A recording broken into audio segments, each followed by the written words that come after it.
જય વસાવડાના તમામ વિડીયોનો એક જ ઓફિશિયલ ખજાનો એટલે પ્લેનેટ જેવી યુટ્યુબ ચેનલનો જલસો. તો જલ્દી લાઈક કરો, સબસ્ક્રાઇબ કરો અને બેલ આઇકન પ્રેસ કરી ઓલ સિલેક્ટ કરો, જેથી તમે જોઈ શકો અમારા વિડીયો સૌથી પહેલા. નમસ્કાર મિત્રો, હું જય વસાવડા. એક મારું પ્રિય મેગેઝિન વર્ષોથી સફારી હમણાં બંધ પડ્યું અને ગુજરાતી લેખકોના આત્માઓને પણ ઈર્ષા થાય છે દિવંગત થઈ ગયા હોય એમને. એટલી સરસ રીતે એને અંજલિ મળી, એટલો ભાવ પ્રદર્શિત કરવામાં આવ્યો. જે શર્લોક હોમ્સ વિશે આપણે સાંભળેલું ને, જે સાહિત્યના શોખીનો હોય એને કે આર્થર કોનન ડોયલે તો નક્કી જ કરેલું કે ભાઈ કેરેક્ટર મારી નાખવું છે અને બીજી બધી વાતો પર કોન્સન્ટ્રેટ કરવું છે.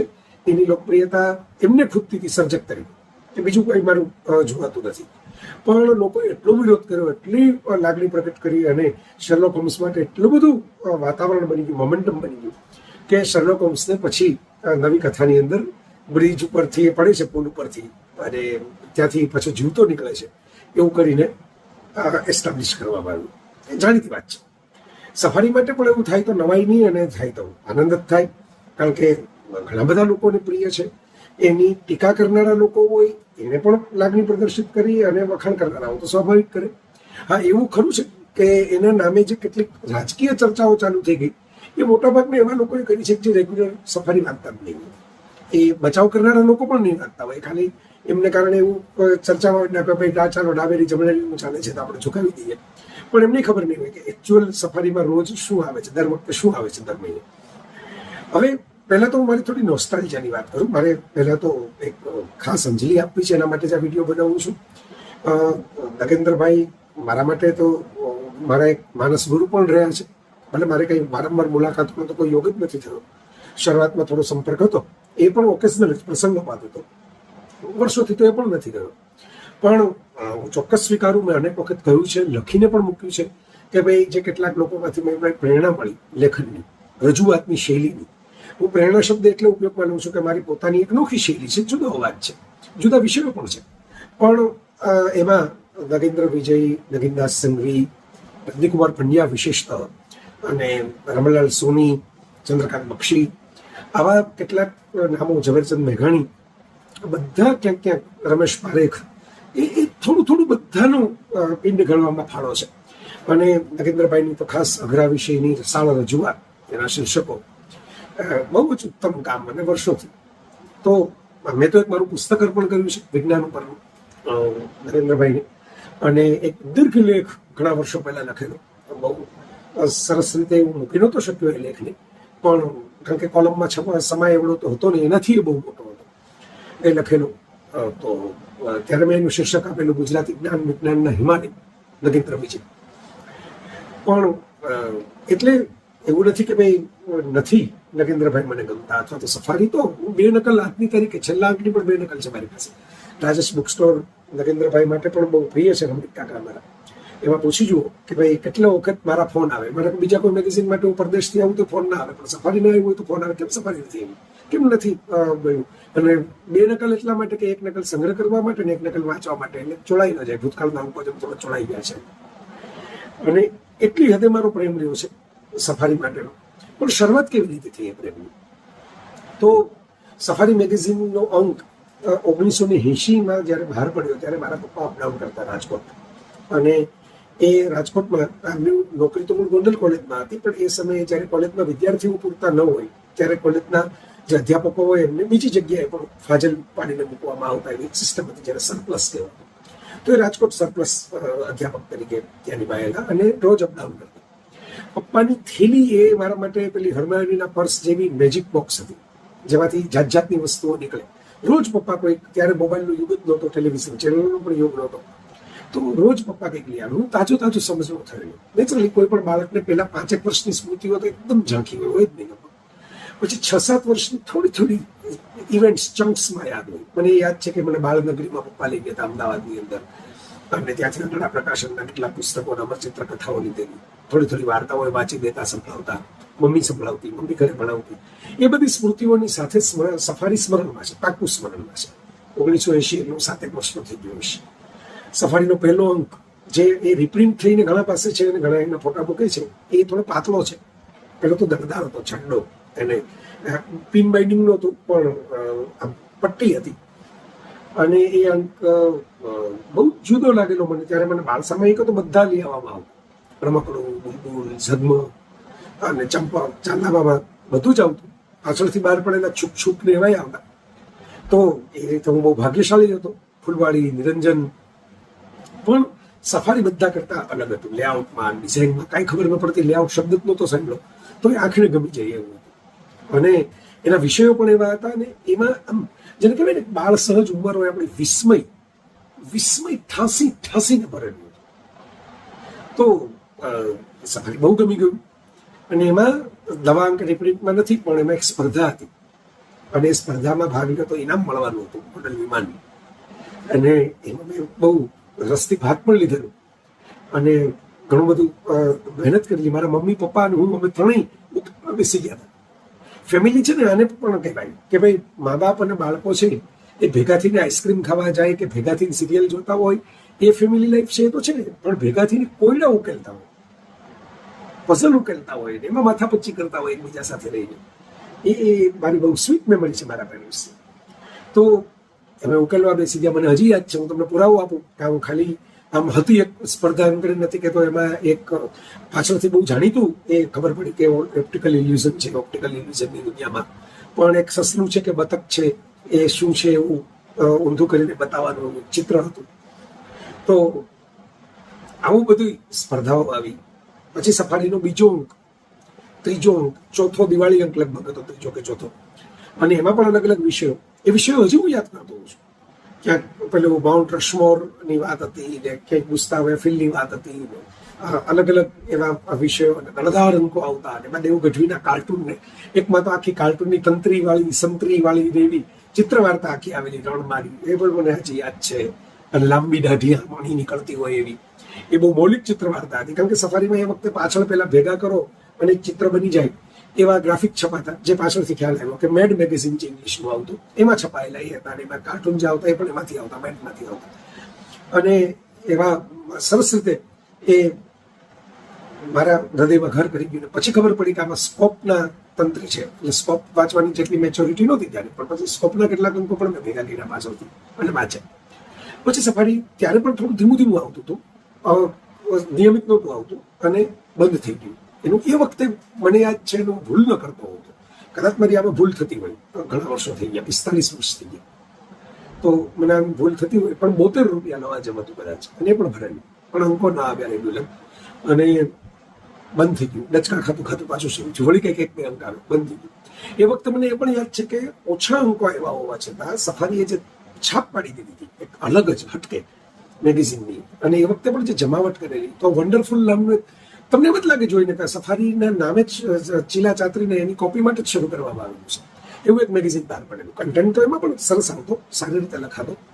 અને વન્ડરફુલ મેગેઝિન પછી એક રિફ્લેક્ટર નામનું મેગેઝિન, જે તો વન્ડરફુલ જેટલું સરસ નહોતું, અને એ પણ બહાર પડ્યું. અને એમાં બધા અલગ અલગ લેખો આવતા. સફારીમાં મિકી માઉસના સર્જક વોલ્ટ ડિઝનીનો લેખ આવેલો, વન્ડરફુલમાં ડિઝનીલેન્ડનો લેખ આવેલો. પાછળથી મહેન્દ્ર દેસાઈ જે આપણા ગુજરી ગયા, એમણે વેવલેન્થ નામનું એક સારું સાયન્સ મેગેઝિન બહાર પાડ્યું, જુદા પ્રકારનું હતું. હમણાં જે દિવંગત થયા જેનો લેખ છેલ્લા સફારીમાં આવ્યો, જયંત દાર્લીકર, એની વિજ્ઞાન વાર્તાઓનો અનુવાદ વેવલેન્થમાં છપાતા, પછી ધૂમકેતુ પુસ્તક રૂપે પણ છપાયા ગુજરાતીમાં. તો એવા સાયન્સ મેગેઝિનના કલ્ટ ચાલુ થઈ ગયા. અગાઉ વિજ્ઞાન દર્શન ને એવા આવતા, અને પછી સાયન્સ સિટી ને એવા બધા આવતા, ને તો બધા ખરા, પણ એ બધા એટલા જામ્યા જ નહીં ક્યારે જેટલું સફારી જામ્યું. અને પછી ધીરે ધીરે સફારી સ્થિર થયું, આગળ વધ્યું. અને પછી એવી પ્રગતિ કરી જે નગેન્દ્રભાઈ પણ કહે છે એમની મુલાકાતોમાં, એમના લેખોમાં, કે ભાઈ એનું સર્ક્યુલેશન ટોચ ઉપર પહોંચ્યું. ગુજરાતીમાં 70-75 હજારનું સર્ક્યુલેશન, એવી લીડરશીપ હંમેશા 3-4 ગણાય, તો બહુ મોટી વાત હતી. હવે એ જે વિસ્મય અને મુગ્ધતાનો એક યુગ હતો, ત્યારે નેચરલી આપણને કંઈક દુનિયાભરમાં શું ચાલે છે જોવાનો મળે. અને એવું તો કોઈ ન કહી શકે કે વિજ્ઞાનની અંદર તમારે બધું મૌલિક જ લખવું પડે, એટલા પૈસા જ ગુજરાતી પ્રકાશનો પાસે હોય નહીં. તો સ્વાભાવિકપણે તમારે ક્યાંકથી સોર્સ લેવો જ પડે. ખાલી એટલું જ છે કે મેં એકવાર ફરિયાદ કરેલી, અને પાછળથી હળવેકથી એ સોર્સ વધારે લખાવાના શરૂ થઈ ગયા પહેલાના પ્રમાણમાં, કે ભાઈ આટલા બધા ખ્યાલ આવી જાય છે કે આ અંગ્રેજી પુસ્તકમાંથી, બીજા જે વાંચતા ન હોય એને ન ખ્યાલ આવે. પણ સાયન્ટિફિક અમેરિકન વાંચો, તમે ડિસ્કવર વાંચો, પોપ્યુલર સાયન્સ વાંચો, પોપ્યુલર મિકેનિક્સ વાંચો, એક જીઓ નામનું મેગેઝિન છે, થોડો સમય અંગ્રેજીમાં આવ્યું પણ પૂરું જર્મનમાં આવે છે. તમે નેશનલ જ્યોગ્રાફિક વાંચો, બધાની અલગ અલગ વેબસાઇટ છે, કેટલાક સાયન્સની પૂર્તિઓ આપે છે. ફોરેનના મેગેઝિન્સ છાપાઓ. આપણને નવાઈ લાગે, આપણા માટે તો એક સફારી છે એટલે આપણને એટલું બધું આઘાત લાગે છે કે હા આપણું સફારી બંધ થયું.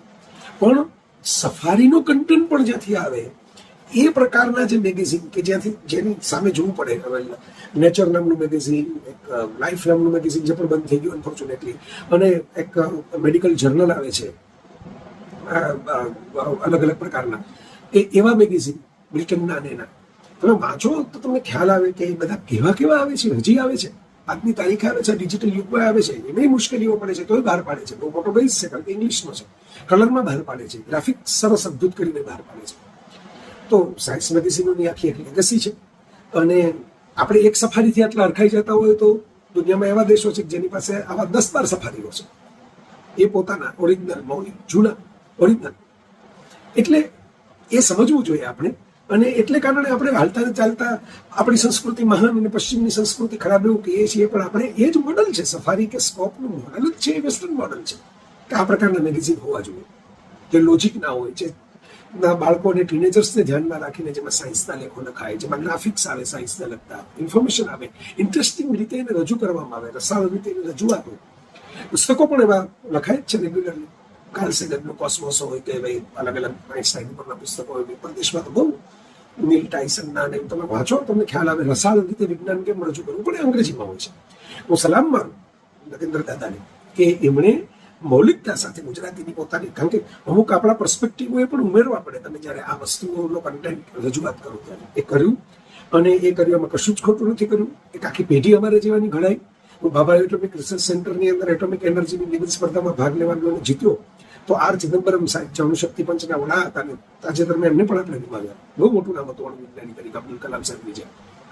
એમણે મને પૂછેલું કે તમે કેવી રીતે આ બધું જાણો, અને મેં બહુ હોશથી એમને પ્રાઇડલી ત્યારે હું એકને અંકોપોળ સાથે લઈ ગયો હતો સ્કોપ અને સફારીને. ત્યારે મેં કીધું કે અમારા નરેન્દ્ર વિજય છે જે એકલે આ છે આ બધા મેગેઝિન બહાર પાડે છે, અને એને કારણે અમને બધાને આ જ્ઞાનમાં રસ લેવાની શરૂઆત થઈ છે. અંગ્રેજી તો લાઈફમાં પછી આવ્યું, દુનિયા ફરતો તો પછી થયું, આંગળી તો આ પકડી, તો એનો ઋણ ભૂલી જ ન શકાય અને એને સલામી કાયમ આપતો રહ્યો છું એ રીતે વંદન કરી. અને એની સાથે મારે એ વાત પણ કરવી છે કે સફારીની પ્રગતિ થઈ એમાં શું શું થયું. 1992 પછી સફારી છે ને સલસલાટ આગળ વધતી ગયું. એમાં 3-4 વસ્તુઓ થઈ. એના લેઆઉટ ને ટાઇટલ ને એ બધામાં થોડોક ફેરફાર થયો તો ખરું જ. એક બહુ મોટી વાત જે લગભગ કોઈ યાદ નથી કરી, ઘણું બધું વાંચી ગયું એની પોસ્ટ ને આર્ટિકલ્સ ને, પણ એ કે ભાઈ સફારીમાં કોમ્પ્યુટર ને કારકિર્દી નામની એક લેખમાળા શરૂ કરી. પછી લેખમાળાઓનો સિલસિલો ચાલ્યો, અંગ્રેજીની, ગણિતની, આઈન્સ્ટાઈનની. પણ કોમ્પ્યુટર અને કારકિર્દી વખતે છે ને 90-91-92માં બહુ જ ક્રેઝ હતો કોમ્પ્યુટર. રાજીવ ગાંધી એની વાતો કરતા પણ કોમ્પ્યુટર કોઈ જોયું નહોતું, અને પછી એકચ્યુઅલ કોમ્પ્યુટર આવ્યું. એ વખતે વિન્ડોઝ આવવાને કારણે કોમ્પ્યુટરની જેને કહેવાય ને એક ડિમાન્ડ, એક તેજી પ્રચંડ રીતે ફાટી નીકળી 90ના દાયકા. એ વખતે જ કોમ્પ્યુટરને લગતી લેખમાળા સફારીમાં હતી ગુજરાતીમાં. કોઈ પુસ્તક નહોતું, કોઈ રેફરન્સ અવેલેબલ નહોતું. પાછળથી અમારા હિમાંશુભાઈ કિકાણીને એવા બધા સાયબર સફરને એવું ઘણું કામ કર્યું, પણ એ વખતે કોઈ ગુજરાતી રેફરન્સથી સફારી જ એક રેફરન્સ. તો નરસિંહ રાવની આર્થિક ઉદારીકરણની નીતિ 92માં જે શરૂ થઈ મનમોહનસિંહ નરસિંહ રાવ વખતે, એ વખતે જેમ બીજી અનેક વસ્તુઓની બ્રાન્ડ અચાનક તેજીમાં આવીને કે સેટેલાઇટ ચેનલો શરૂ થવા માંડી, ઝી ને બધી સ્ટાર ને, એમ આ કોમ્પ્યુટર વાળું એ બહુ મોટું મોમેન્ટમ મળ્યું સફારીનું. અને એમાંથી એવી લેખમાળાઓની આખી સિરીઝ આવવા લાગી. એ અરસામાં નગેન્દ્રભાઈ એમનું ફ્લેશ ફરીથી શરૂ કર્યું, જે બહુ જેના વખાણ મેં સાંભળ્યા. ફ્લેશમાં હિસ્ટ્રી અને પોલિટિકલ સ્ટોરીઓ હતી. એ અરસામાં નગેન્દ્રભાઈ સંદેશમાં બુધવારની પૂર્તિમાં સેન્ટર સ્પ્રેડ ઉપર સમયસર નામથી માહિતીપ્રદ આખી કોલમ લખતા, જેમ કે કોહિનૂર હીરો અને ગાંધીને ગોડસે ને એ બધા. ધીરે ધીરે સમયસર પણ બંધ થયું અને ફ્લેશ પણ બંધ થયું. અને પછી સફારી બુદ્ધિશાળી બાળકોમાંથી બુદ્ધિશાળી વાચકોનું મેગેઝિન થઈ ગયું. કારણ કે ફ્લેશનો અને એ કોલમનો જે કન્ટેન્ટ હતો એ પણ સફારીમાં આવ્યો, કારણ કે એક જ વ્હીકલ હતું સફારી, સ્કોપ પણ નહોતું ત્યારે. એને કારણે જે સફારીનું મિક્સ છે એ ચેન્જ થવા લાગ્યું. કન્ટેન્ટ મિક્સની વાત કરું છું. નરેન્દ્રભાઈ પોતે જ મને એક ઇન્ટરવ્યુમાં કહ્યું દેવાંશીબેનને કે હું માર્કેટિંગનો પણ એક્સપર્ટ છું, અને મેં એવો સ્લોટ ગોતેલો સફારી શરૂ કર્યું ત્યારે કે જે ખાલી હતો, અને હજી પણ ખાલી જ છે આમ જુઓ તો, બાળકોમાં જ્ઞાન વિજ્ઞાનની વાતો કરવા. તો એ ખાલી સ્લોટમાં હવે પેલી બીજી બધી વાતો, ફ્લેશનો કન્ટેન્ટ પણ આવી ગયો અને સમયસર કોલમનો કન્ટેન્ટ પણ આવી ગયો. એટલે જ્ઞાન વિજ્ઞાન થોડું સાઈડમાં રહેવા લાગ્યું અને બીજી બધી વાતો પણ આવી. એનાય નેચરલી ચાહકો હોવાના, એ ગમે એવી વ્યક્તિઓ પણ હોવાની, પણ જેમણે બચપણથી પેલું જે પહેલા જંગથી આખું જે ધાવણની જેમ મેળવવું હોય એમને થોડું એમ લાગે કે ભાઈ આ અમારા વાળો અમિતાભ નથી, એ નથી. તો એ પણ ફીલ થવા લાગી. અને એની સાથે એ વખતે જે સફારીનો કન્ટેન્ટ આવતો એમાં એક ફ્રેશનેસ, એક તાજગી, નવી નવી વસ્તુઓ, ભલે અંગ્રેજી વાંચતા થઈ ગયા હતા તોય અમુક વસ્તુઓની દિશા સૂચન સફારીમાંથી મળે. બર્ફીઝ લો વિશે સફારીમાં વાંચો ખબર પડે કે આના ઉપર પુસ્તક ખરીદીને વંચાય, એવી રીતે. તો એ બધું આવતું થયું. તો એ કન્ટેન્ટ તો ઇન્ટરેસ્ટિંગ જ આવતો હતો અને જમાવટ આવતી હતી સફારી. ભાવ વધારો થાય તોય લોકો લેતા. હું તમને મારો એક બીજો અંગત અનુભવ કહું, જે પણ મારા માટે મારી તો લાગણી જ બતાવે છે કે હું કોલેજમાં બહુ નાની ઉંમરે પ્રિન્સિપાલ થયેલો, રાજકોટ ભાંડોડિયા કોલેજમાં. અને મેં એ વખતે એવું નક્કી કરેલું, ત્યારે કોઈ ટેલ નહોતી નાખવામાં આવી, પણ મેં નક્કી કરેલું. આજે તો બધા કહે છે કે સફારીને આટલા લવાજમ કરી દઈએ, ધ્યાનથી વાંચતા પણ નથી તંત્રીલેખમાં શું લખ્યું છે. એ તો નગેન્દ્રભાઈ કહે છે કે વાંચકો નથી, લવાજમ આપો ને પૈસા આપો નથી, શું થાય? તમે એ જ નથી વાંચતા કે એમ કહે છે કે વાંચવાની ભૂખ નથી, તરસ નથી, મારે પૈસાના બે છેડા ભેગા કરવા, એ તો ઠીક છે. પણ લોકો મોબાઈલમાં ને એના બધામાં એટલું કન્ટેન્ટમાં પડી ગયા છે કે હાથમાં મેગેઝિન લઈને વાંચતા નથી, એનો સરખો ફીડબેક આપતા નથી. હવે પહેલા મને ટપાલો કેટલી બધી આવતી, હવે કોઈ ટપાલ નથી કરતું. 4 મહિને એકાદું પોસ્ટકાર્ડ આવતું હોય બર વર્ષ કે. તો આ મુદ્દો પણ ઇન્ટરેસ્ટિંગ અને ઇમ્પોર્ટન્ટ છે કે તમે મૂળ તંત્ર લખી નથી વાંચ્યું સરખી રીતે, અને નીકળી પડ્યા કે આપણે આમ કરી નાખીએ તેમ કરી નાખીએ, ખાલી બંધ થઈ ગયો એટલે આર્થિક જ કારણો થતો, નંબર્સ ગેમ જ હોય એમ માની. મૂળ મુદ્દો રીડરશીપ છે, મૂળ મુદ્દો ધ્યાનથી આખો અંક વાંચવો છે. એ કીધું ને, સફારીની તરફેણ જ ઘણા લોકો કરે છે. ઘણા ડાબેરી જમણેરીમાં ડાબેરીના મોરચા સામે જમણેરીનો મોરચો ઉભો કરવા માટે સફારીની તરફેણ કરે છે. એ પણ વાંચીને ખ્યાલ આવી જાય કે આપણે બધા અંકો નિયમિત નહીં વાંચ્યા હોય, અમને નહીં ખ્યાલ કે એમાં શું શું આવે છે. તો એ વાત જવા દઈએ. પણ મેં જે રસ હતો કે સફારી વધારે ને વધારે યુવાનો સુધી પહોંચવું જોઈએ. અને ભલે એમાં બધું કંઈ, જો દુનિયામાં કોઈ કન્ટેન્ટ કે જે વસાવડા લખે તો પણ બધાને બધું ગમે એવો શક્ય જ નથી. સગા મા બાપ અને છોકરાઓમાં પણ બધી વાતમાં સહમતિ ન હોય, અને ભાઈઓમાં બહેનોમાં ન હોય, પતિ પત્નીમાં ન હોય, સંતાનોમાં ન હોય, શક્ય જ નથી. Everyone is unique. તો મને ઓશો બહુ ગમતા હોય, એટલે કે ઓશોના દરેક વિચાર ગમે. ગાંધીજી ગમતા હોય તો ગાંધીજીની બધી જ વાતો સ્વીકારી લેવું એવું ન હોય, બરાબર? કોઈ માટે શક્ય નથી. મને અમિતાભ અતિશય ગમતા હોય એટલે કે અમિતાભની બધી જ ફિલ્મો મને ગમવા માંડે એવું ન હોય. પણ એમ છતાં તમને સારું લાગે, સાચું લાગે, એનો તમારે એ મતભેદ બાજુએ રાખીને પ્રચાર પ્રસાર કરતા જ રહેવો જોઈએ. મને સવારે એટલું ગમતું કે મેં એના લવાજમો ઉઘરાવ્યા, રીતસર ટેલ નાખીને, એવની ફરજ પાડીને. પ્રિન્સિપાલ તરીકે હું કોઈને ફરજ નહોતો, સફારીના અંકો લઈને ફરતો, છોકરાઓને ડેમો આપતો. સેલ્સમેન કોઈ કામ કરે ને એવી રીતે મેં કામ કરીને એ જમાનામાં. અમારી તો કઈ કોલેજ એવડી મોટી હતી નહીં, જે નવી જ શરૂ થયેલી સેલ્ફ ફાઇનાન્સ કોલેજ હતી, એમાં 200 જેટલા લવાજમો ભેગા કર્યા અને મોકલ્યા. અને નરેન્દ્રભાઈ એમનો આભાર પણ પ્રગટ કર્યો. અમારી તો એવી ઈચ્છા હતી કે નરેન્દ્રભાઈ રૂબરૂ આવે ને વિદ્યાર્થીઓ સાથે વિજ્ઞાન સંવાદ કરે, પણ એમનો નેચર થોડો રિઝર્વ, એટલે એ લોકસંપર્ક પણ એક વિદ્યા છે જે વસ્તુઓ ટકાવી રાખવામાં કામ લાગે. આપણા પોલિટિશિયન્સ પણ અજમાવતા હોય છે, એ તો ઠીક છે, ચાલો નેગેટિવ પોઝિટિવ એને જોઈ શકો તમે.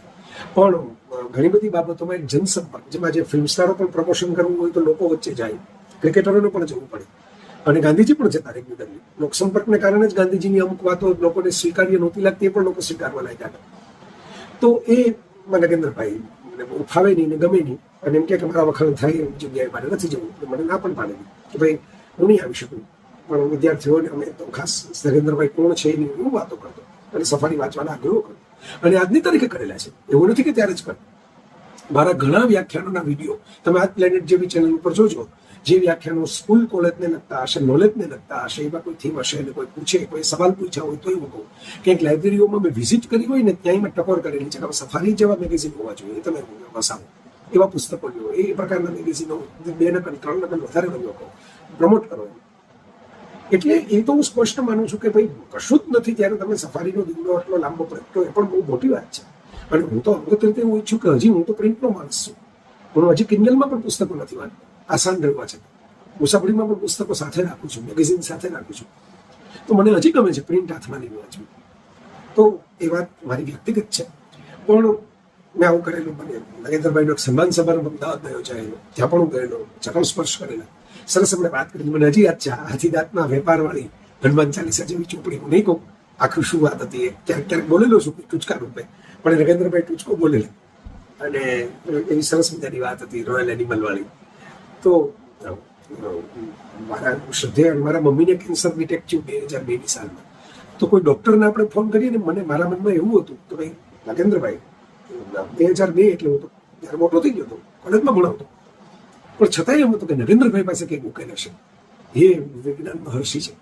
મેં એમને ફોન પણ કરેલો અને એમણે આમ ફોન ન ઉપાડે, પણ આ વાત મેં વિનંતી મૂકી હતી કે ભાઈ આ વાત છે, મારે આવી વાત કરવી છે, મારા મમ્મીને કેન્સર છે, મારે એમની સલાહ લેવી છે. એવા ફોન ઉપર મેં લાગણીથી વાત સાંભળી સરહદીતાથી, અને મને એમ કહ્યું કે જો બહુ હેરાન ન થવું, કારણ કે આ અમુક પ્રકારના કેન્સરના અમુક સ્ટેજમાં ગયા પછી કોઈ ઈલાજ નથી હોતો, અને મને આયુર્વેદનો થોડો ઘણો ખ્યાલ છે, પણ એમાંય તું હેરાન થઈશ.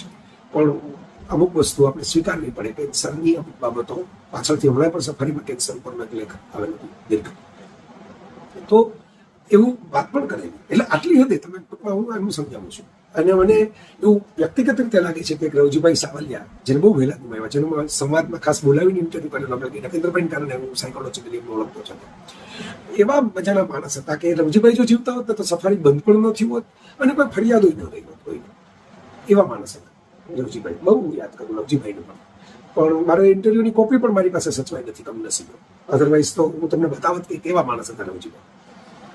તો એ પણ એક વિજ્ઞાની અને ભેજાબાજ અને નગેન્દ્રભાઈને કન્વિન્સ કરી શકે. અને મૂળ વાત એ છે કે રવજીભાઈ બહુ રસિક હતા. જેમ નગેન્દ્રભાઈ ઘણીવાર એમના ગુરુ તરીકે વેણીભાઈ પુરોહિતને યાદ કરે છે. વેણીભાઈ પુરોહિતમાં રસિક કવિતાઓ પણ મળે, ખાલી દેશના જ મળે એવું નથી. તો એવું રસજ્ઞ હતા રવજીભાઈ. પ્રેમની વાતો કરે, આનંદની, મોજની, મસ્તીની, ખાવા પીવાની પણ વાતો કરે. પિઝા એટલે ખાલી મેંદો જ ચેમ્પી અટકી ન જાય, પાછા એના કોળીએ તમને ભરાવી દેવા. અને પર્સનલ ઓબ્ઝર્વેશન એમનું શેરલોક હોમ્સ જેવું. તો હું ખાસ યાદ કરું રવજીભાઈને, કારણ કે રવજીભાઈનો પણ ફાળો હતો સફારી જે ધૂમ પ્રગતિ કરતું હતું.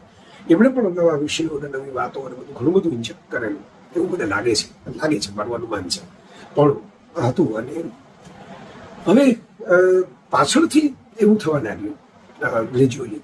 હવે એમાં પોલિટિકલ કલર કોઈને એમ લાગશે તો પણ આ વાત હું અગાઉ પણ મૂકી ચૂક્યો છું કે સફારીમાં પોતાનું જ પુનરાવર્તન થવા લાગ્યું. કોઈ એક્ટર પણ જ્યારે પોતાની જાતનું બહુ પુનરાવર્તન કરે, જેમ રાજેશ ખન્નાએ પોતાની સ્ટાઇલો સૌથી વધારે રિપીટેટિવ શરૂ કરી, ઇવન અમિતાભ બચ્ચને, ત્યારે એનો ડાઉનફોલ થોડોક આવે. પછી રીઇન્વેન્ટ કરવી પડે તમારી જાતને. કોઈ કરી શકે, કોઈ ન કરી શકે. અમિતાભે કરી શકે, પોતાની જાતને રીઇન્વેન્ટ કરી, નવા નવા રોલ, ચેલેન્જિંગ રોલ, નવો લુક, બધું કર્યું. બાકી જ્યારે રિપીટેટિવ એક જ સરખા રોલ કરતા હતા, ગંગા જમના, સરસ્વતી, તુફાન, અંતન, જાદુગર, બધું ધડાધડ ફ્લોપ થવા લાગે. તો એ રિપીટેશન બહુ વધી ગયું, આવું મને લાગે છે. સફારી બંધ થવાના ઘણા કારણોમાં સૌથી પ્રાઇમરી કારણ તો, કારણ કે તંત્રીના નિર્ણયની પાછળ મુખ્ય કારણ એ છે કે ભાઈ વાંચન રુચિ ઘટી ગઈ. તો સાચી જ વાત છે, બધે ઘટી જ ગઈ છે. વિડીયોમાં જ જો અત્યારે હું આ વાત તમારી સાથે કરું છું, મેં લેખ લખવાનું જ નક્કી કરેલું, નહીંતર તો વિડીયો વહેલો ન બનાવી નાખો. પણ પછી મેં જોયું કે ભાઈ લેખ તો બહુ લાંબો થશે, એટલો લાંબો કોણ વાંચશે, તો મારે ભાગ કરવા પડશે. સૌરભભાઈ સરસ સફારી વિશે લખે છે ભાગ કરીને, તો એવું કંઈક કરવું પડશે. તો પછી મારી કોલમનું ક્યારે લખું, બીજું બધું મારું કામ ક્યારે કરું. એટલે મને મુજબ ચાલો વિડીયો બનાવ્યો. આ વસ્તુ જે આવી ગઈ છે એ ખતરનાક તો છે જ, પણ વાંચન રુચિ તો ઓછી થઈ જ છે. પુસ્તકો લોકો ખરીદે છે, ભેટમાં પણ સ્વીકારે છે, પ્રેમથી ફોટો પડાવે છે, થોડા પાના ફેરવે છે, કંઈક વાંચે છે. આખું ઘણી વાર નથી વાંચતા. લેખક તરીકે અમારી એ ફરિયાદ છે. તો એ વાત તો સાચી જ છે. તો હું એમ નથી કહેતો કે મુખ્ય કારણ નથી, બીજા ગૌણ કારણ હશે. પણ નાના મોટા મને જે લાગે છે, આ મારી વાત હું પૂછું તમારી સાથે, મને શું ઓબ્ઝર્વેશન હતું સફારી વિશે, અને અઠંગ ચાહક, અઠંગ વાચક તરીકે આ કહું છું, 45 વર્ષના સફારી પ્રેમી તરીકે આ વાત કરું છું. અને એ જાણે છે, નગેન્દ્રભાઈ જાણે છે, હર્ષલભાઈ જાણે છે, વિશાલભાઈને તો બહુ ઓળખતો નથી, પણ એ મળ્યો નથી, એટલે હર્ષલભાઈને મળ્યો છું અગાઉ સંભાળતા ત્યારે. તો આ વાતો એટલે મૂકું છું કે આ મને લાગ્યું ત્યારે કોઈને કોઈ મેં કંઈક સફારી માટે કંઈ સ્પેશિયલ કોઈ એટેક કર્યા હોય એવું નથી. ઉલટાના એક વખત મેં વરસાદમાં એક ફોટો પાડીને મૂક્યો હતો, એમાં સફારી બાજુ પડ્યું હતું, કોફીનો કપ હતો અને એવો ખાતો હતો, એવું એક ફોટો હતો. તેમાં ઘણા લોકોએ પૂછ્યું કે આ શું છે, મારું ફેવરિટ મેગેઝિન છે, વરસાદ પડે છે, કોફી પીતા પીતા વાંચું છું અત્યારે રાતમાં. એટલે પ્રમોટ એ કર્યું છે. તો તમે બે વસ્તુ થઈ ને, તમે કોઈ વાતની ટીકા પણ કરો, કંઈક વખાણ કરો. વખાણ તમે ઝાઝા કર્યા છે ઉલટાના. તો ટીકા શું કામ થવી જોઈએ કે ન થવી જોઈએ વાત જવા દો. લોકશાહી, ડાબેરી, જમણેરી બધું જવા દો. આ તો કન્ટેન્ટ મિક્સની વાત ચાલે છે. તો સફારીના કન્ટેન્ટમાં એવું થવા લાગ્યું કે ધીરે ધીરે ઇતિહાસના અને પોલિટિક્સના લેખ નિયમિત થઈ ગયા. હવે આપણે એમ કહીએ કે ભાઈ તો તંત્રની મરજી, બિલકુલ સાચી વાત છે, તંત્રની જ મરજી, જે મેગેઝિન બહાર પાડે એની મરજી. પણ એ જોવું જોઈએ આપણે કે આપણે ત્યાં ભલે ખૂબ કોઈ વિચારધારા ચાલી હોય, પણ એને લગતું પ્રચાર સાહિત્ય એટલું નથી ચાલતું. વિચારધારા ચાલતી હોય ત્યારે પણ વાચક છે ને એ જુદા પ્રકારનું વાંચન માગે છે, એને કીક લાગે ને એવું વાંચન માગતો હોય છે. એ તો એવું હતું કે ચિત્રલેખા કરતા મને જે બહુ માન છે જેના માટે, જેમાં પણ મેં કોન્ટ્રીબ્યુશન કરેલું છે, એવું સાધના એ જુદી રીતે એના નામને સાર્થક કરીને જુદી રીતે બહાર પડે છે. એ ચિત્રલેખન ક્યારનું ઓવરટેક કરી ગયું, કારણ કે ગુજરાતમાં તો ઘણા વખતથી ભાજપ શાસન છે, ભાજપ માટે લોકોની પ્રીતિ છે વિચારધારા માટે. કેમ નથી હોતું વાંચનમાં? એ ડાબેરી જમણેરી વાળા ખાનાને સાઈડમાં રાખો. હું કન્ટેન્ટની વાત કરું છું, એ સમજવી હોય સાંભળવી, કારણ કે ન સમજ્યા કોઈ ન સાંભળી છે તે વખતે. મને તો એ દેખાતું હતું, એટલે જ મને સમાચારથી આઘાત જરૂર લાગ્યો, આજ પણ ના લાગ્યો. શું કામ આઘાત? એટલા માટે લાગ્યો કે મારું પ્રિય મેગેઝિન, હજી હું સફારી તો વાંચતો જ, અને એમાં ઘણું એવું આવતું ખરું કે બધું થોડું પોલિટિક્સ આવતું, બધું થોડું ઇતિહાસ આવતું, ઘણું બધું બીજું આવતું, અને એમાં કંઈક રસપ્રદ માહિતી મળી જતી, કોઈક સરસ વાત જાણવા મળી જતી, કે સ્ટિમ્યુલેટ થાય આપણને એની ક્રેઝ, એના ફેક્ટ ફાઇન્ડર. પણ એની સામે જે બે ચાર વસ્તુ, કે ભાઈ અમારા એક મિત્ર અમેરિકામાં રહેતા, જે સફારીના પ્રેમી હતા, અને પછી અમેરિકા સ્થિર થઈ ગયા. એ હસતા હસતા એમ કહેતા કે ભાઈ આ એવું સાયન્સ મેગેઝિન છે જેના તંત્રી લેખમાં 12 તંત્રી લેખ તમે જુઓ 12 મહિનાના, તો 2 કે 3 વિજ્ઞાન ઉપરના હોય અને 9 રાજકારણ ઉપરના હોય. તો એ ક્યાંક ખૂટતું હતું લોકોને. એ પણ લોકો જેન્યુઇન છે, કોઈ પોલિટિકલ લોકો નથી. ફેસબુક ઉપર ન હોય એવા લોકો છે, ઇન્સ્ટાગ્રામમાં ન બેઠા હોય એવા લોકો છે, પણ ક્યાંક ક્યાંક એમને પણ જુદા થતા ગયા. એક કારણથી શસ્ત્રો વાળી કેવી વાતો ખૂબ આવવા લાગી. હવે એનો એક વર્ગ છે, ચોક્કસ વર્ગ છે, એનો એક સેપરેટ મેગેઝિન કરીને એ વર્ગને પોષી પણ શકાય. પણ સફારીનો જે કોર વર્ગ હતો ને, એ કેવો હતો કે જે સાયન્સમાં રસ લેતો હોય, જેને સાયન્સ સરળતાથી ગુજરાતીમાં સમજવું હોય, જેને આજુબાજુની ટેકનોલોજીથી અપડેટ થવું હોય, અને જેને પોતાનું વિઝન ખોલવું હોય, અને જ્ઞાન વિજ્ઞાન, નોલેજ અને સાયન્સ, આ બે વસ્તુથી પોતાની જાતને સરસામ. ઘણા જો સફારીના ચાહકો કહે છે કે અમે ઇમ્પ્રેસ કરી દેતા અમારા મિત્રોને સફારીની માહિતીથી. મેં પણ કરેલું છે. તો એક વાત આ છે કે એ કન્ટેન્ટ મિક્સની અંદર અમુક પ્રકારના લેખો, ઇતિહાસના લેખો, અને એ બધા વધી ગયા એની સામે વાંધો નહીં, ચાલો. પણ સામે પહેલા ઘટી ગયા. જે ખરેખર સફારીની કોર બ્રાન્ડ વેલ્યુ હતા, એ ઘટી ગયા. એની માટેના પાનાઓ ઓછા થઈ ગયા. એ સાથે સાથે ધીરે ધીરે હવે કોઈ પણ એક માણસ સંભાળતો હોય, હું પણ એમ કરું છું કે ભાઈ મારું પબ્લિકેશન છે, એમાં પુસ્તકો મારા ઓછા જ આવે છે. કેમ? કારણ કે એનું લેઆઉટ હું જાતે કરાવવા બેસું છું, એક એક પેજ ઉપર, અને એનું સંપાદનમાં પણ હું બેઠો હોઉં છું કે કેવી રીતે થીમ બનાવી, ટાઇટલ પણ હું બેઠો હોઉં છું.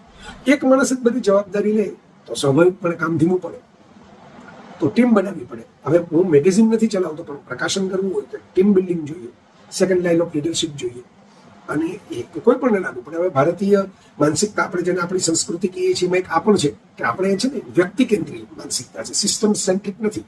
એટલે સ્ટીવ જોબ્સના ગયા પછી જેટલી આસાનીથી એપલ ચાલે, એટલી આસાનીથી મનુભાઈ પંચોળીના ગયા પછી લોકભરતી ન ચાલે, એના જેવી વાત છે. તો વ્યક્તિ કેન્દ્રી માનસિકતા છે, ને આપણા ઘણા ઉદ્યોગપતિ હોય પોતે છોડી દીધા પછી પાછા આવી ગયા દાખલા છે, રતન દાદાથી નારાયણ મૂર્તિ સુધીના. તો એ છે ક્યાંક આપણે ત્યાં આપણી સાયકોલોજીમાં. તો એ વન મેન આર્મી વાળી વાત મને તો ઘણા સમયથી ખબર હતી કે ભાઈ બધું નગેન્દ્રભાઈના લખાણમાંથી જ આવે છે, અલગ અલગ નામે. તો એમાં કંઈ વાંધો નહીં, એક નામે લખે તોય વાંધો નહીં, એમનું જ મેગેઝિન છે, અને 10 નામે લખે તોય વાંધો નહીં. પણ ક્યાંક એક જ વ્યક્તિ છે એમાં આવે છે, મારામાં આવે. મને સિનેમાનો શોખ હોય તો મારે સિનેમાના લેખો કે વાત વધી જાય ક્યાંક ક્યાંક. તો એ મેગેઝિનમાં ન ચાલે, કારણ કે મેગેઝિનને મિક્સ તૈયાર રાખવું પડે. એટલે એક જ વ્યક્તિની આઈડિયોલોજી ઉપર મેગેઝિનમાં ચાલે તો પછી વ્યક્તિ વાળું મેગેઝિન થઈ જાય, અને એમાં ડાયજેસ્ટ વાળી વાત ના આવે, અલગ અલગ જગ્યાએની અલગ અલગ વાત ના આવે, કાઉન્ટર થોટ્સ વાળી વાત ઓછી આવે. આ એક વાત ત્યાં મને લાગે છે, હું કહું છું, અને હું પણ માર્કેટિંગ ભણ્યો છું, ભણાવવું પણ છે. એટલે કન્ટેન્ટ મિક્સમાં પ્રોબ્લેમ થવા લાગ્યો, એને કારણે અમુક વાચકો નિરાશ થવા લાગ્યા. જે ભક્તો જેવા વાચકો હતા, સફારીના અઠંગ પ્રેમીઓ હતા, એમને એમ લાગ્યું કે આ એ નથી જેને અમે પ્રેમ કરતા, આ એ અમારો હીરો નથી કે જેને અમને ગમતો હતો. એવું થાય, સ્વાભાવિક પ્રક્રિયા છે. અને એમાં નગેન્દ્રભાઈ સ્વતંત્ર છે પોતાની રીતે ચલાવવા માટે, એમાં કંઈ આપણે કહી ન શકીએ, કરી ન શકીએ. બીજું એ પણ થયું કે સફારીમાં જૂના લેખો રિપીટ થવા લાગ્યા, અને એ ખાલી કલરમાં છપાય છે કે માહિતી નવી આવે છે એમની, આખા લેખો રિપીટ થાય, એક નહીં 2-3 વાર થાય. અમારી યતીન કંસારાને હું તમને સેમ્પલ આપ્યું કે ભાઈ લોકો એમ કહે છે ને કે વિચારધારામાં તો છૂટ છે, ડાબેરી મેગેઝિન બહાર પાડે, જમણેરી મેગેઝિન, જમણેરીની વાત જ નથી આખી વાતમાં. નગેન્દ્રભાઈ પણ એવો દાવો નથી કરતા, અને એ પણ કંઈ મને ખબર છે, હું નગેન્દ્રભાઈની નીતિમત્તા અને પ્રામાણિકતાનો સાક્ષી પણ છું, અને અનિશુદ્ધ માણસ છે એ બાબતમાં, એની ઇન્ટેગ્રિટી બાબતે મારે કાંઈ ડાઉટ કરવાનો નથી. એ કોઈને વહાલા થવા માટે કે કોઈ સરકારી લાભ મેળવવા માટે કે કોઈ રાજકીય પક્ષના પ્રચાર માટે કશું કરે એવા માણસ નથી. એમની મુનસફીથી કરતા હશે, જે કરતા હશે એમને એમાં લાભ નહીં ખાટી લેવું, મને ખબર છે. એ તો ઘણા રસ્તા હતા એમની પાસે લાભ મેળવી લેવાના. એ એવી રીતે જતાય નથી ક્યાંય, અને એવી રીતે હું તો ઈચ્છું છું કે એમને પદ્મશ્રી તો બેર મિનિમમ મળે, બેર મિનિમમ, એનાથી આગળ મળે એટલું સન્માન એમનું થવું જોઈએ અને એટલા લોકોને યાદ રહેવા જોઈએ. અને સન્માન થઈ જ ગયું એમનું, જે રીતે લોકોએ બહુ જ પ્રેમ ઠાલવો. તો મને બહુ ગમ્યું કે ચાલો એક યોગ્ય વ્યક્તિનું સન્માન થયું. સાવ પાણીમાં નથી જતું. તમે આટલા વર્ષોની તપસ્યા કરી એની નોંધ તો લેવાય છે. અને કાજે સામાન્ય માણસ લે છે, ભલે ઉપર બેઠેલા નીચે બેઠેલા મોટા મોટો લોકો લે કે લે, ઉદ્યોગપતિઓ લે કે ના લે, એક કોમન મેન લે છે જેને ઓળખતા નથી. પણ ખોટી માહિતી કેવી રીતે ચાલે? ફેક્ટ ચેક કરતા જે ખોટું નીકળે એવું પણ આવે છે. જતીન કંસારાએ એક સેમ્પલ મૂકેલું મ્યાનમારના લેખનું, જે ફરીથી છપાણું. પહેલી વખતે ખોટી માહિતી હતી, બીજી વખતે ખોટી માહિતી હતી. જતીને એવું લખેલું, એ સારો વાચક છે, ઓળખું છું એને, કે ભાઈ હું પોતે જઈ આવ્યો છું મ્યાનમાર, એટલે આ વાત ખોટી છે. બીજું સેમ્પલ આપું. સેમ્પલ તો ઘણા બધા છે, પણ હવે તમારી પાસે વિડીયો કેટલો જોશો તમે આ વિષય ઉપર, કેવડો જોશો?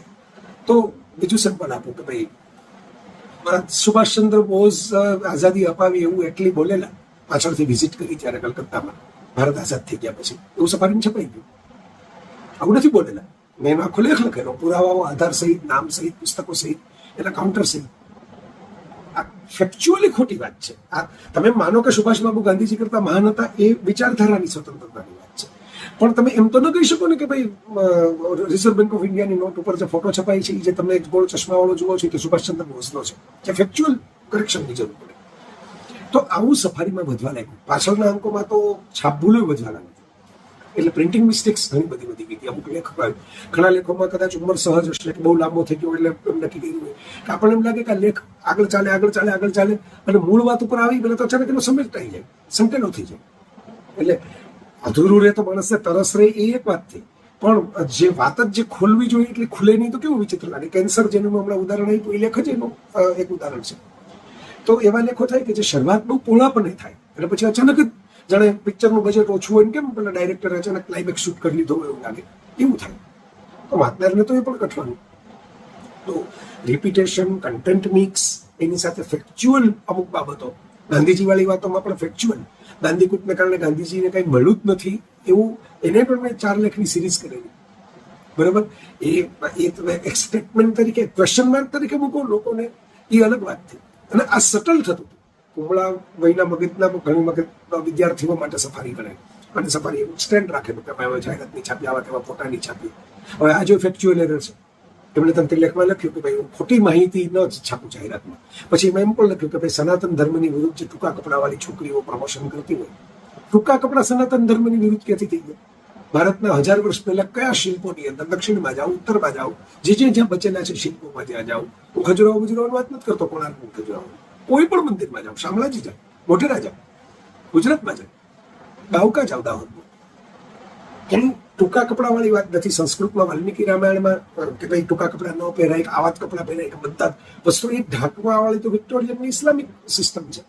એટલે ફેક્ચ્યુઅલ વાત રોંગ થઈ ગઈ. તમારી વિચારધારા એવી હોઈ શકે, તમે એમ કહો હું કઈ જાહેરાત નથી લેવા માંગતો, કે તમે એમ કહો કે ભાઈ આ સનાતન ધર્મમાં મને એમ લાગે છે કે આવો સનાતન ધર્મ હોવો જોઈએ.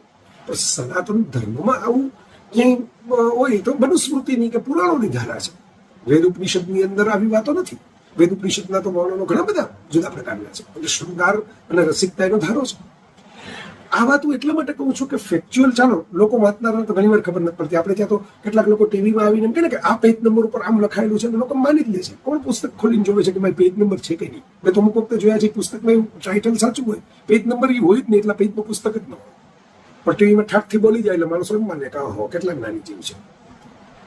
એટલે આ બધી વસ્તુઓ થવા લાગી હતી. એનું કારણ એ કે ભાઈ વન મેન ઉપર બધો બોજ હતો, એવું મને લાગે છે. મારું આ મંતવ્ય છે, અને આ વિડીયો મારા જ મંતવ્ય તમારી સામે મૂકવા માટે બનાવ્યો છું.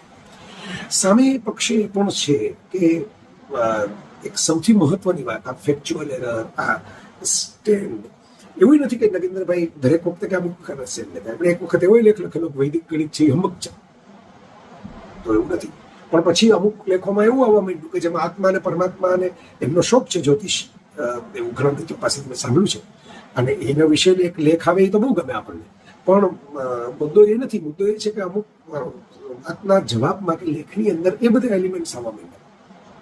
ક્યાંક એવી વાત આવી જાય કે ભાઈ આ સાયન્સને અનુરૂપ નથી એટલે આપણે ન કહી શકીએ, ક્યાંક એવી વાત આવી જાય કે આ અનુરૂપ છે. તો ઘણી વાતોમાં ભાઈ ફેક્ટ ચેકની પણ જરૂર હતી. સફારીમાં છપાય એટલે બધું સાચું એવું નહીં. એમાં એકાંગી છપાતું, અમુક વાતો છપાતી, અમુક ન છપાતી. હિટલર ઉપર સફારી સરસ લેખો લખ્યા છે, મોટા મોટા લેખો લખ્યા છે. પણ હું જર્મની ગયો તો મને ખબર પડી કે ભાઈ આટલું જ નથી, આ સિવાયનું પણ છે. હિટલર માટે પણ બીજું ઘણું છે. પણ એ આપણે ઓમિટ જ કરી લઈએ તો એક જ સાઈડ દેખાયા કરે. તો કાંઈ એવું કહેવું પડે કે ભાઈ આ મારી સાઈડ છે, આ વન સાઇડેડ છે.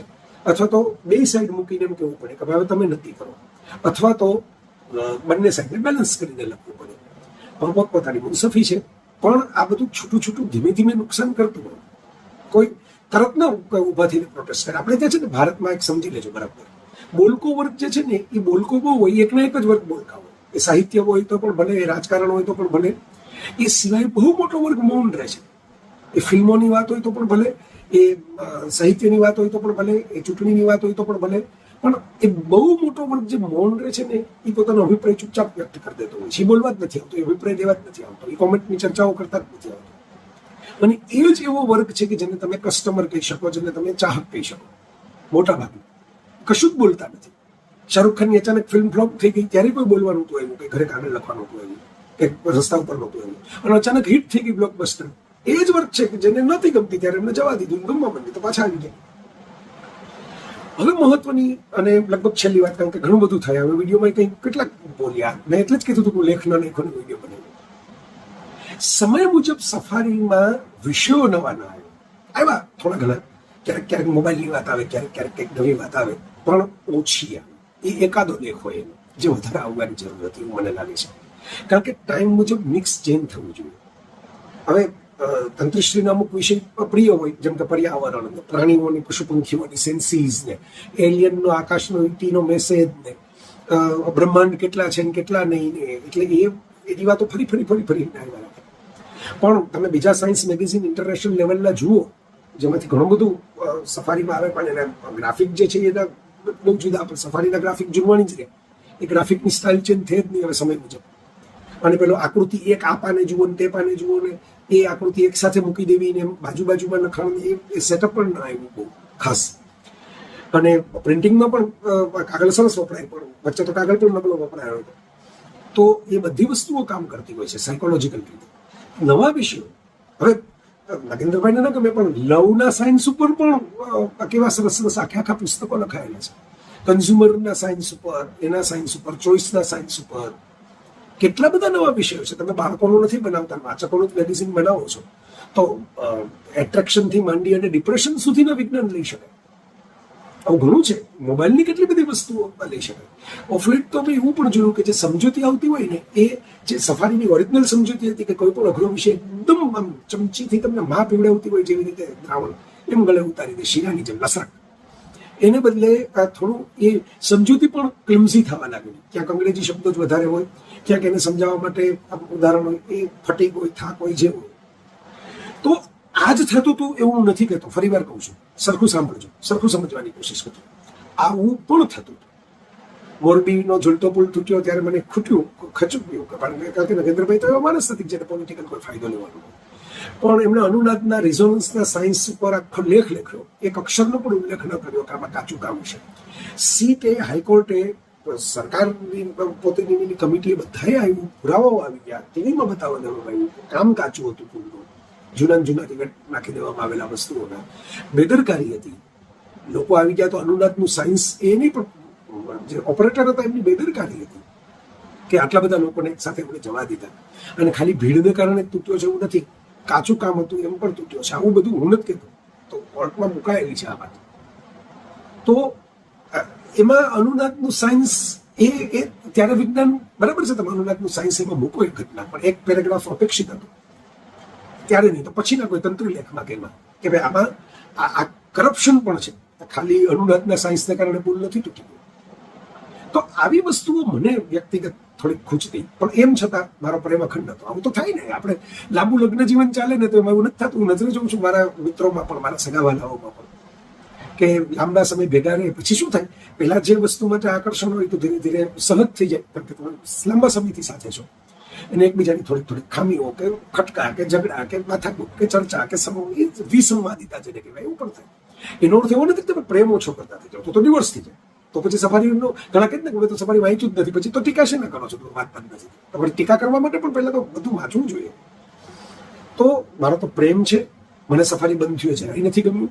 અને સફારી સતતપણે એની વિસ્મય વૃત્તિ, સૌથી મોટું જો તમારે પકડી રાખવા હોય ને માણસોને, તો માણસના વિસ્મયને અપીલ કરે ને એ વસ્તુ પકડી રખાય. એમાં નવા વિષયો આવે, નવી પેઢી આવે, નવી ટીમ આવે, એવું બધું થયું હોત તો આ વધારે ટકી ગયું હોત. એટલે હું તો આ બધું કહું છું કે વધારે લાંબુ ચાલ્યું હોત, કદાચ જે વાચકો વિમુખ થયા એ પણ રહ્યા હોત અને નવા પણ ઉમેરાયા હોત. સૌથી મહત્વની વાત આ છે, ચાલો વિમુક્ત થાય, ઉંમર જતા વિમુક્ત થઈ જાય, માણસો કંટાળી જાય, પછી બીજા પોતાના સંસારમાં પડી જાય, નાતા બંધ થઈ જાય, એવું તમને બહુ જોયું છે. પણ નવા ઉમેરાય ને, નવા બાળકો, નવા વિદ્યાર્થીઓ આવે. ભાઈ ખાલી મોબાઈલ ને બધું તો છે જ, પણ હજી ગુજરાતીમાં હું તો જોઉં છું કે ભાઈ હું તો રેગ્યુલર પોસ્ટિંગ કરતો હોઉં છું સોશિયલ નેટવર્કમાં. ગુજરાતીમાં લખો તો વધારે લોકોને સમજાય છે, વાંચે છે. આજની તારીખે આટલા ઇંગ્લિશ મીડિયમની સ્કૂલો છે, ઇંગ્લિશમાં એ જ વસ્તુ લખો તો નથી લોકોને બહુ ગળે ઉતરતી કે નથી વંચાતી, એની લાઈક ઓછી હોય છે, એની સ્પ્રેડ ઓછું હોય છે.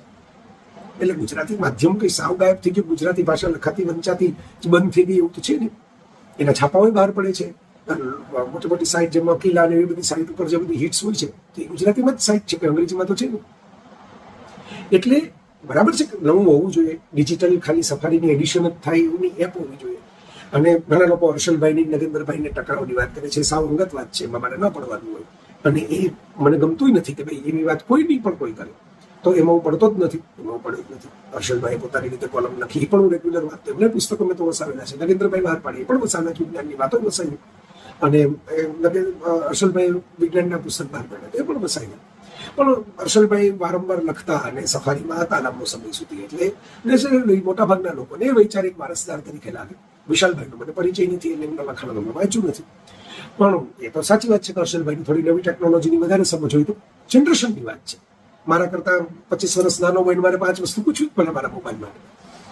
તો એ મને એવું લાગે તો સાચી વાત છે કે ભાઈ હર્ષલભાઈ હતા ત્યારે લેઆઉટ, ડિઝાઇનિંગ, કન્ટેન્ટ મિક્સ, અને જે હવે હું જાણતો જ નથી, જે મતભેદનું એમાં આપણે જાણતા નથી, પણ આ તો એક વાત સફારી પૂરતી એવું કહી શકાય, કન્ટેન્ટ પૂરતી, કે ભાઈ એમાં વધારે સારું મિક્સિંગ હોત, વધારે સારી રીતે થયું હોત. અને એકલા હર્ષલભાઈ શું કામ, તો પછી ગાદી વારસ જેવું થઈ જાય. તો એક બીજી ટીમ યંગસ્ટર્સની સારું લખી શકે, સારું જાણી શકે એવા નગેન્દ્રભાઈના હાથ નીચે ખેલવાયેલા જુવાનિયાઓ, જેમ મણિભાઈએ ઘડ્યા, વિજયગુપ્ત મૌર્યએ નગેન્દ્રભાઈને ઘડ્યા, એમણે હર્ષલભાઈને ઘડ્યા, તો એમ બીજાય ઘડાઈને એક ફોજ તૈયાર થાય યંગ સફારી કન્ટેન્ટ રાઇટર્સની.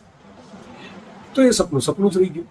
સફારી બંધ થયું તો મને મેં કીધું દુઃખ થયું, પીડા થઈ, વેદના થઈ. મારો એક સથવારો બંધ થઈ ગયો. આટલા મેગેઝિન, આટલા પુસ્તકો મારી પાસે પડ્યા છે, ઘણા ન વંચાયેલા પડ્યા છે, આખી દુનિયામાં ફેરવી રાખી હું ભેગા કરું છું. અને આટલી ટીવીની ચેનલો છે, ઓટીટી પ્લેટફોર્મ છે, છતાંય હું દર મહિને જ હાથમાં લઈને બેસતો એ સફારી, એ બંધ થઈ ગયું.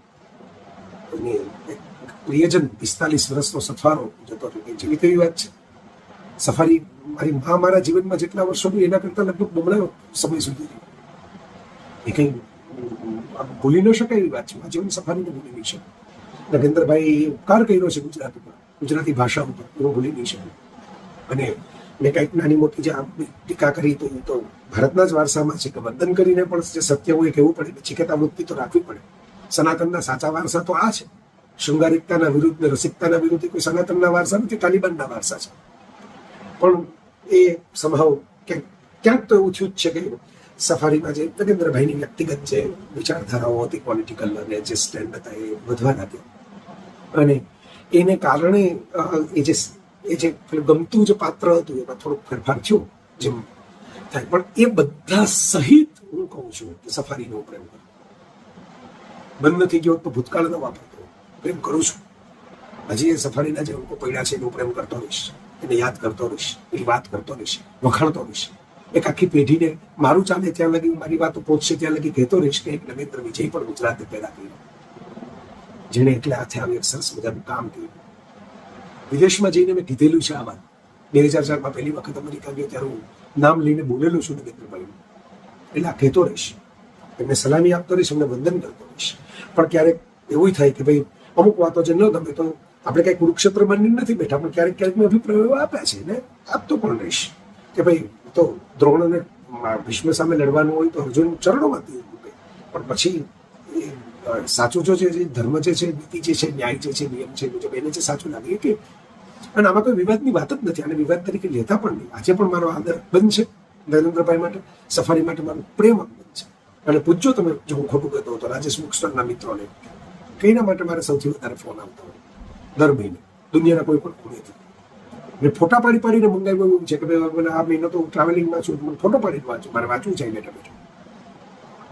પણ સફારી આજે શરૂ થાય, તમારો ટેકો હશે, આર્થિક, શારીરિક, માનસિક, સામાજિક જે ટેકો જોઈએ હું તો તૈયાર જ છું. ટેકાની વાત જ જરૂર નથી, ટેકો આપવા માટે તો મારાથી અનેક ગણા મોટા મોટા લોકો તૈયાર છે. મને એક ઉકેલ લાગે છે, તો આપણે આ બીજી બધી ચર્ચાઓને પરથી મૂકીએ અને આ ઉકેલ તરફ જઈએ. મને ઉકેલ એ લાગે છે કે સફારી સાવ પ્રિન્ટમાંથી નીકળી જશે, બહુ મોટી ખોટ હશે. પ્રિન્ટ મીડિયાનો પોતાનો એક ચામ છે. પુસ્તકો એટલે જ બહાર પડતા બંધ નથી થયા, એમેઝોનમાં પુસ્તકો વેચાતા એટલે જ બંધ નથી થયા. ભલે બીજું ઘણું થર્મોસથી માંડીને બધા સીડી પ્લેયર સુધીનું વેચાતું.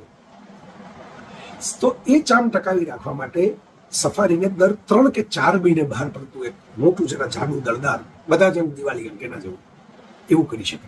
એમાં નગેન્દ્રભાઈને થોડોક બોજ પણ ન લાગે સતત, એ આરામથી લખી શકે, જૂના લેખોનું પુનરાવર્તન ન કરવું પડે. કોઈ લેખને ખોલવો હોય ને બધી સાઈડ મૂકવી હોય તો ભલે થોડું વિસ્તૃત થાય, 16 પાના 32 પાનાનો થાય, 50 પાનાનો થાય. આ સ્પેશિયલ નિશ ઓડિયન્સ માટે જ તૈયાર કરવાનું છે. ભલે એના 5000 વાચકો હોય, પણ એ 5000 ટપોરા બંધ હોય, રાહ જોતા હોય એની મારી જેમ ચાતકને, અને આકંઠ પીતા હોય, શ્વસતા હોય, એવા હોય, ધન્યતા અનુભવતા હોય એવા હોય. તો એ મને એવું લાગે કે એક ઉકેલ છે. જો કોઈ સાંભળે સ્વીકારે, હું વંદન કરું છું નગેન્દ્રભાઈને સ્વાભાવિકપણે. હાથ જોડીને વિનંતી કરું છું કે જો આવું કંઈક કરી શકાય, તમે સરસ વિડીયોની ચેનલ કરો, નવી પેઢી સુધી નવા માધ્યમથી પહોંચો, બાળકોને કરો, તૈયાર કરો, અને તમારી પ્રામાણિકતાની નીતિમત્તાને તો કાયમ સલામ કરું છું. તમને ગાંધીજી થોડાક ઓછા ગમતા હોય, મને થોડાક વધારે ગમતા હોય, તો એ કોઈ મુદ્દો જ નથી આ ચર્ચા માટેનો. બરાબર, તમને એનો હક છે. ખાલી જે મેં કીધું ફેક્ચ્યુઅલ જે છે એ વાતોમાં મને ક્યાંક થોડું ખૂચે છે. અને એક જે સાયલન્ટ જે સાયકોલોજી ડેવલપ થતી ગઈ ને, એ ગુજરાતમાં થતી ગઈ. એમાં કારણે આ વોટ્સઅપ કલ્ચર જે નગેન્દ્રભાઈને પણ નથી ગમતું, ગપાષ્ટક વાળું વોટ્સઅપ કલ્ચર. પણ એમાં ક્યાંક એવું થયું કે ભાઈ લોકોએ સફારીને જ અલ્ટિમેટ માન્યું ને બીજી દિશાઓ ખુલી જ નહીં, આગળ વધ્યા જ નહીં, એમનો ગ્રોથ કર્યો જ નહીં. એમને સફારી પાયો પાકો કર્યો તમારો, પણ ચડતર કામ તો કરવું પડે. તો બીજું વાંચતા થાવ, બીજા અલગ અલગ વિચારધારા વાંચો, અલગ અલગ સાહિત્ય વાંચો, અલગ અલગ ફેક્ટ ફાઇલ વાંચો, તો તમને ખબર પડે કે આપણે ધારતા હોય એવું નથી થયું. ઇતિહાસમાં બીજા ઘણા કલર્સ છે, બીજું ઘણું બનેલું છે. આમ આ જ ઘટનાઓ સિવાયની પણ કેટલીક વાતો છે જે અગત્યની છે અને જે લખાવી જોઈએ કે વંચાવવી જોઈએ, તો જ તમારો ટોટલ અખિલાઈની 360 ડિગ્રી દ્રષ્ટિ ડેવલપ થાય. તો એ મહત્વનું છે એવું મને લાગે છે.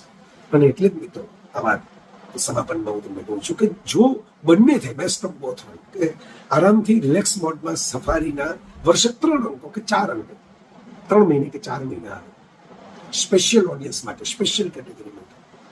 એટલે એ એક જે નગેન્દ્રભાઈ કહે છે ને કે મારી પાસે તો ઘણું પડ્યું છે ઠાલવવા માટે, અને પડ્યું જ હોય, મને કોઈ શંકા જ નથી આવા ઊંડા વાચક પાસે, આવા તપસ્વી વ્યક્તિ પાસે, આવા વિદ્વાન વ્યક્તિ પાસે. અને એ જો તમે બીજો નગેન્દ્રભાઈ રાતોરાત નહીં બનાવી શકો. આ સમજી લેજો, તમે બરાબર સમજી લેજો, ગાંઠ મારજો.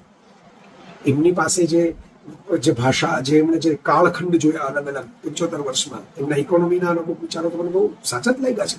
એ બાબતમાં હું બદલાવું છું. એમને નેહરુવિયન ઇકોનોમિક મોડલ કરતા જે કેન્સ વાળું ઇકોનોમિક મોડલની જે વાતો કરતા, તો એ નગેન્દ્રભાઈ પાસે સાયન્સ પણ હતું, કોમર્સ પણ હતું, આખી એક પેઢી જોઈ, ભાષા જોઈ, સંગીતમાં પણ રસ લે, અમુક પ્રકારની જૂની વાતોમાં પણ એમને ખબર પડે. એવો ક્યાંથી માણસ લઈ આવશો તમે? અંગ્રેજી વાંચનારો કોઈ વિજ્ઞાનનો કોઈક સારો હોશિયાર માણસ લઈ આવશો, પણ એની પાસે આ બધી અખિલ દૃષ્ટિ નહીં હોય. તો નગેન્દ્રભાઈ છે, સ્વસ્થ છે, એમના જ કહેવા મુજબ 10-15 વર્ષ તો આસાનીથી કામ કરી શકે એમ છે, ફિઝિકલી પણ, મેન્ટલી, ફિઝિકલી બધી રીતે. તો ગુજરાતને તો એનો લાભ મળવો જોઈએ, કારણ કે માત્ર ગુજરાતની એક જીવંત પેઢીને નહીં મળે, આવતીકાલના પેઢીને પણ મળશે. એની એક આર્કાઇવલ વેલ્યુ છે આવી વ્યક્તિઓને, આવા માણસો. નરેન્દ્ર સંઘવી ગયા ત્યારે મને આ જ થયું કે ભાઈ આપણે તો ઇતિહાસની વાતો કરીએ છીએ, પણ ઇતિહાસની નજર સામે જોનારો માણસ સ્વસ્થ થઈ હોય ને, કોમ્પ્યુટરને ચલાવતો હોય, મેમરી એ શાર્પ હોય અને તટસ્થ ભાવે જોઈ શકતો એવો માણસ જતો રહ્યો, તો હવે એ ઇતિહાસ હવે વાંચીને જ આપણે સમજવો પડશે. તો એ નગેન્દ્રભાઈ હજી કોઈને કોઈ રીતે કોન્ટ્રીબ્યુટ કરતા રહે તો હું ભલે તો એવું છે કે ટીકા પણ કરે કે એમ કે જય વસાવડાએ ન આવવા દેવું, તો દૂર ખૂણામાં ઊભું પણ ભક્તિ ભાવે એમનું આકંઠ રસપાન કરતો રહીશ, વાંચતો રહીશ, જોતો રહીશ, સાંભળતો રહીશ. એમાંથી જે મને સારું લાગશે એ ઉપાડતો રહીશ, લેતો રહીશ. એટલે મારા વિકાસ માટે ઉપાડતો રહીશ, એટલે નકલ કરવા માટે નહીં, પણ એ લેતો રહીશ અને એને પ્રમાણેની સલામી આપતો રહીશ અને મારા વિચારોની ધાર કાઢતો રહીશ. કે આ સ્વસ્થતાની વાત છે અને હેલ્ધી ડિબેટ કહેવાય છે. આપણે ભૂલી ગયા છે ટેલિવિઝનની રાડિયા ચીડિયા ધમાલિયા ચર્ચાઓને કારણે કે ભાઈ હેલ્ધી ડિબેટ પણ હોય, એમાં પોઈન્ટ કાઉન્ટર પોઈન્ટ્સ પણ મુકાતા હોય અને એની અંદર એનો અર્થ એવો નહીં કે સામા માણસને સંપૂર્ણ તમે નકારી કાઢો. કોઈને કોઈ એક બાબત માટે, બે બાબત માટે, 5 બાબત માટે સંપૂર્ણ નકારવાનો એક કેન્સલ કલ્ચર છે આજકાલનું, જેમાં નગેન્દ્રભાઈ અને હું અમે બંને એક લાઈન ઉપર છીએ કે આ ડિજિટલ પેઢીનું કેન્સલ કલ્ચર છે. એવું ન હોય. 5 વસ્તુ તમને કોઈ માણસથી નથી ગમતી, તેની 500 વસ્તુઓ તમને ગમી પણ હોય. 5 વસ્તુથી તમે હર્ટ થઈ ગયા તો 500 વસ્તુઓથી તમને બાગ થઈ ગયા હો. તો આ વાત બરાબર ગળે ઉતારવા જેવી છે કે ભાઈ એવું નથી કે ભાઈ આખો માણસ ક્યારે કેન્સલ થઈ જાય. આટલા વિદ્વાન માણસ છે, કંઈક મતભેદ થાય, બરાબર છે, ક્યાંક કોઈક વસ્તુ ફેક્ચ્યુઅલ ખોટી લાગે તો એનો અર્થ નથી બધું જ ખોટું હોય. તો એમાંથી આપણે ગ્રોથ કરવાનો ને, એમાંથી એક તંતુ પકડીને આપણે રિસર્ચ કરવાનું, જાતે 5 પુસ્તકો વાંચીને, 10 મેગેઝિન વાંચીને, 15 જણાને મળીને, જાતે જઈને કોઈ સ્થળ ઉપર, અને પછી આપણો વિચાર ફાઇનલ બનાવવાનો કે ભાઈ સફારીએ મને ફૂટબોર્ડ આપ્યું, ઠેકડો મારવા માટે, મને જમ્પ કરવા માટેની જગ્યા આપી, મેં જમ્પ કરીને આ વસ્તુ જાણી. તો સફારીએ ભલે 5 વસ્તુ ઓછી નથી, પણ 50 વસ્તુ બીજી મેળવી લીધી, પણ શરૂઆત જર્મિનેશન તો સફારીને કારણે છે. બીજ તો સફારીને કારણે રોપાનું, એ વસ્તુ વિશે જાણવાનું કુતૂહલ તો ત્યાંથી શરૂ થયું. બહુ મોટું પ્રદાન છે. એટલે કહું છું કે પ્રિન્ટ મીડિયાના સફારી માટે એક ઉકેલ છે, જે મિત્રોને બહુ ભાવ છે કે ભાઈ આપણે વધારે ભેગા કરીએ બધાને, એને આવી રીતે પણ ભેગા જોડી શકાય, એ રીતે નવાજમનો બેઝ વધારી શકાય, વાચકોનો બેઝ વધારી શકાય. થોડુંક જવું પડે, બદલાયેલા સમયને ધ્યાનમાં રાખીને પ્રેઝન્ટેશન, કન્ટેન્ટ મિક્સ બધું ચેન્જ કરવું પડે, ટાઇટલ, લેઆઉટ એ પણ થોડું ચેન્જ કરવું પડે, ગ્રાફિક્સ, અને શાળાઓના વિદ્યાર્થીઓ કે કોલેજના વિદ્યાર્થીઓ પાસે જવું પડે, સમજાવવું પડે, બતાવવું પડે કે આવું છે. ઘણી વખત લોકોને ખબર જ નથી હોતી, એટલે નથી લેતા, એટલે રસ નથી લેતા. ખબર પાડવી પડે ત્યાં જઈને. મને ઘણા લોકો કહે છે કે તમે બીજું ઘણું લખી શકો એમ છે, તમે કેમ સિનેમાનું કે સૌંદર્યનું ને એવું ક્યારેક વધારે લખી નાખો છો? મને ખબર છે કે આ બધી વાતો ટીકા કરવા વાળી જો એને જ યાદ રાખે, બીજું બધું કેટલું લખું છું કાંઈ યાદ નથી રાખતું, કારણ કે રસ પડે છે એમાં. એ કુદરતે મૂકેલો એટ્રેક્શનનો રસ છે. તો હું એટલા માટે કરું છું કે એમાંને પણ બીજી વાતોમાં રસ લે. કોઈ ફિલ્મની હિરોઈનનો ફોટો જોઈને પણ મને ફોલો કરશે તો એને હું 2 એવી વાતો લઈ જઈશ, કોઈ દેશ પ્રદેશની, કે જેને ક્યારેય નહીં સાંભળી હોય, જોઈ હોય, વિચારી હોય, વાંચી હોય, કોઈક સાહિત્યની કોઈક સરસ કવિતા સુધી લઈ જશે નાની. આ કરવું પડે. એ બધું થાય અને સફારી નવા રૂપે, નવા રંગે, નવા અવતારમાં આપણી પાસે આવે, અને એના એક અંક 3-3, 4-4 અંક ગણાઈ જાય એમાં એક સાથે, એવી રીતે બહાર પડે. અને એ ડાયજેસ્ટ સ્વરૂપ લે. ડાયજેસ્ટ એટલે બધેથી વિમેલું એમ નહીં, પણ સફારીમાં નવી ટીમ પણ જોડાઈને એવું થાય. તો આ મને લાગે છે કે આ મોડલ બહુ પરફેક્ટ રહેશે સફારી જેવા મેગેઝિન માટે. બીજું બધું પણ કામ ચાલુ રહે અને સમયાંતરે સફારીનો એક અંક પણ બહાર પડતો રહે. તો આ મારી સપનું છે, વેશ છે, વિનંતી છે. પણ એ બધું નહીં હોય તો મેં કીધું એમ, જ્યાં લગી જીવીશું, જ્યાં લગી આ દિમાગ કામ કરતું હશે, હૈયું ધબકતું હશે, ત્યાં સુધી હું સફારીને નહીં ભૂલું, નરેન્દ્રભાઈનું યોગદાન નહીં ભૂલું ગુજરાતમાં. અને એ બાબત માટે તો હું એમને વંદન કરતો જ રહીશ. અને ઈચ્છીશ કે અહીંથી જ આ કથા સમાપ્ત ન થાય. કોઈ રીતે કંઈક સરસ ફિલ્મોમાં બતાવે છે, ક્લાઇમેક્સમાં હર્ષલ, વિશાલ, નગેન્દ્રભાઈ, વિજયગુપ્ત મૌર્યના વડીલાની ડાળીઓ બધી ભેગી થાય, અને એમના પણ પછી હવે ચિરંજીવીઓ આવી ગયા છે, એ બધા પણ ભેગા થાય, અને બધા ભેગા થઈને સફારીના જ્ઞાન યજ્ઞને આગળ વધારે, એના બિરબલો બને. ધન્યવાદ.